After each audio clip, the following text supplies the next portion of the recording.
कोट गुलाम अहमद मां अव्हांखे ख़बर ॾींदा हलूं त कोट गुलाम अहमद जे टाउन कमेटी में रमज़ान बचत बाज़ार क़ाइमु कयो वियो, जंहिं जो इफ़्तिताह DC मीरपुर ख़ास ज़ैन लाबदीन AC फ़हद एजाज़ कयो। आम वापे जी शयुनि में 10% रियायत अटो खंडु सस्ते दाम ॾिनो वेंदो। कोट गुलाम अहमद जे नाले वारे वापारी ऐं दुकानदारनि रमज़ान बचत बाज़ार में पंहिंजा स्टॉल लॻाया आहिनि। इफ़्तिताही तक़रीब में असिस्टेंट कमिश्नर फ़हद एजाज़, मुख़्तियारकार नज़ीर अहमद ख़ासकेली PP अॻवान समेत इलाइक़े वासियुनि वॾे तादाद में शिरकत कई है। जॾहिं त बचत बाज़ार में सेठ नवीद क़ाइमखानी घी आयल चांवर जा स्टॉल लॻाया, शफ़ीक अहमद क़ाइमखानी नूरस शरबत मसालनि जा स्टॉल लॻाया, मुस्तफ़ा गौरी मुख़्तलिफ़ कंपनियुनि जूं मसालनि जा स्टॉल लॻाया आहिनि, फैसल क़ाइमखानी टपाल चांहि जूं पतियूं वग़ैरह जा स्टॉल लॻायो। जॾहिं त शहर जे रेड़नि ठेलनि वारनि खे स्टॉल में सब्जियूं फ्रूट लॻारायूं वयूं आहिनि। बकरे जो गोश्त 1000 रुपया किलो विकिरो कयो वियो है।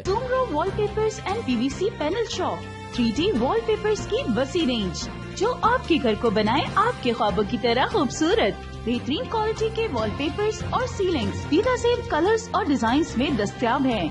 हैदराबाद, लतीफाबाद, कासमाबाद, जामशोरो, मीरपुर खास के साथ सिंध के मुख्तलिफ शहरों में सर्विस मौजूद है। हर किस्म के 3D वॉलपेपर्स और सीलिंग्स लगवाने के लिए अभी राब्ता करें।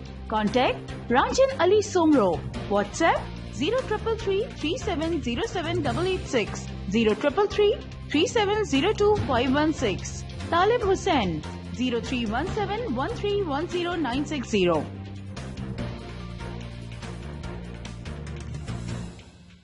मज़ीद ख़बरनि ऐं तफ़सीलात लाइ विज़िट कयो असांजी वेबसाइट www.awamiNewsHD.com ऐं ॾिसंदा रहो अवामी न्यूज़ HD।